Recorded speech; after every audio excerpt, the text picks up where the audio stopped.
everyone, welcome to my another vlog and we are traveling to Phuket for 3 days. हाम्रो चाहिँ बिहान 11 बजेको flight भएको कारणले गर्दाखेरि क्याब बुक गरेर हामी चाहिँ एयरपोर्टतर्फ लाग्यौँ। ब्याङ्ककको एयरपोर्टबाट चाहिँ डोमेस्टिक फ्लाइट लिएर हामी फुकेट ओर्लियौँ। 1 आवरको फ्लाइटमा चाहिँ हामीले यो खाना दिएको थियो। सानो मिनी हो। If you are travelling on budget airport नजिकै चाहिँ बस स्टपहरू छ, तपाईँहरू सजिलैसँग बस पाउन सक्नुहुन्छ। हामी चाहिँ 100 बाट पुगेर काटा थियो जहाँ चाहिँ हाम्रो होटल रहेको छ। यो चाहिँ हाम्रो होटल हामीले चाहिँ सस्तो खालको होटल लिएको थियौँ, like return expensive and we are on budget. अनि त्यसपछि चाहिँ वान्स हामीले सामान राखिसके पछाडि चाहिँ नजिकैको हामी सनसेट हेर्ने ठाउँमा पुगेको थियौँ। यो लोकेसनको नाम चाहिँ प्रमथेप केभ रहेको छ। हामीले चाहिँ उबर लिएर यहाँसम्म पुगेको थियौँ। सनसेट सकेपछि चाहिँ तपाईँहरूले उबर पाउन ग्राब पाउन चाहिँ एकदमै गाह्रो हुन्छ। हामीले करिब 1 घन्टा 2 घन्टा नै वेट गर्नु परेको थियो। यो चाहिँ टुरिस्ट एरिया भएको कारणले गर्दाखेरि साँझ चाहिँ एकदमै ट्रान्सपोर्टेसन पाउन चाहिँ गाह्रो हुनु भएकोले गर्दा अलिकति बढी ज्यादा पैसा एक्सपेन्सिभ पनि पर्न सक्छ। त्यही भएर जति सक्दो चाँडो त्यहाँबाट निस्किएर चाहिँ छिटो ग्राब बुक गरेर आफ्नो लोकेसनमा जानु होला।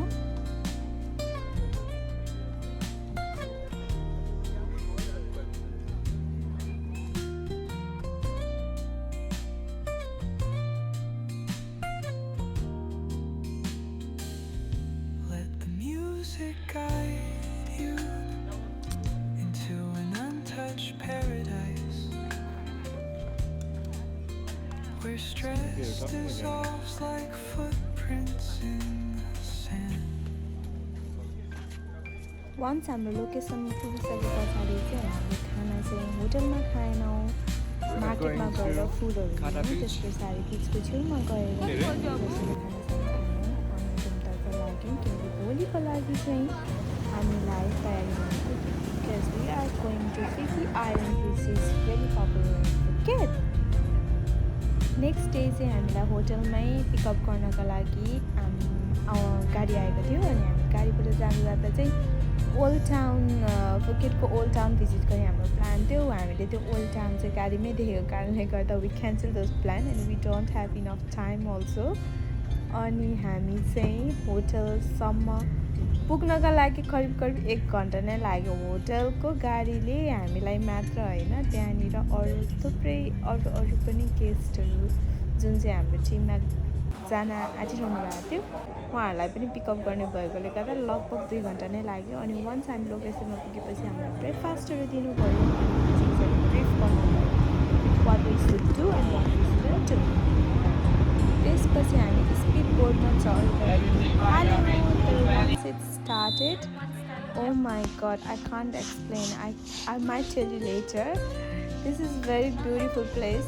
Phi Island ko sabaibhanda मेरो फेभरेट प्लेस भनेको चाहिँ माया बे which is very beautiful.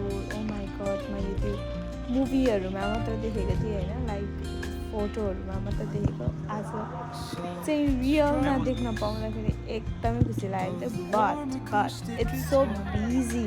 जता फर्के पनि मान्छे फोटो खिच्न भिडियो खिच्न एकदमै स्ट्रगल भएर मलाई त होइन, यताबाट खिच्छु यताबाट मान्छे आउँछ, उताबाट खिच्छु उताबाट मान्छे आउँछ।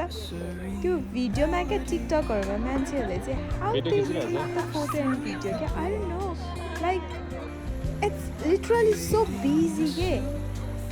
Oh my god, I had to wait so long time. Like जता हेऱ्यो पनि बिजी क्या। अनि अलिक पर गएर गरौँ न भन्दाखेरि पनि लाइक हुन्छ नि we are not allowed to go because त्यहाँ चाहिँ त्यहाँको वाटर एनिमल्सहरूलाई चाहिँ प्रिजर्भ गरिरहेको रहेछ। पहिला पनि बन्द भएको रहेछ, धेरै समयपछि खोलेको रहेछ यो माया बे भन्ने बिच चाहिँ होइन। सो त्यहाँ चाहिँ हामीलाई एउटा सीमित रेड फ्ल्याग लागेको ठाउँ एरियासम्म मात्रै जानु दिन्थ्यो, त्यहाँबाट उता चाहिँ हामीलाई जानु दिँदैन थियो।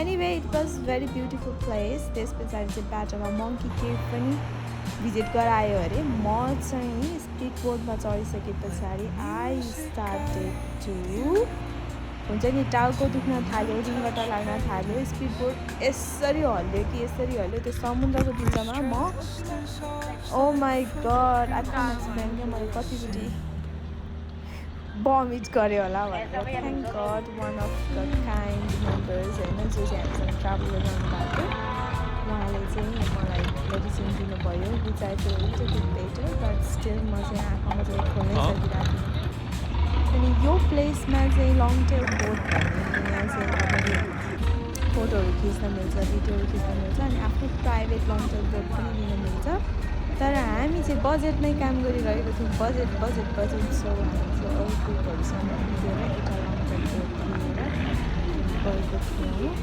अनि त्यसमा चाहिँ म माथिरहेको छु रिङ्गटा लागिरहेछ but girls photo is photo या जस्तै बिराम भए पनि so I click some photo अनि भिडियो जुन चाहिँ तपाईँ देख्न सक्नुहुन्छ तर म I am not feeling well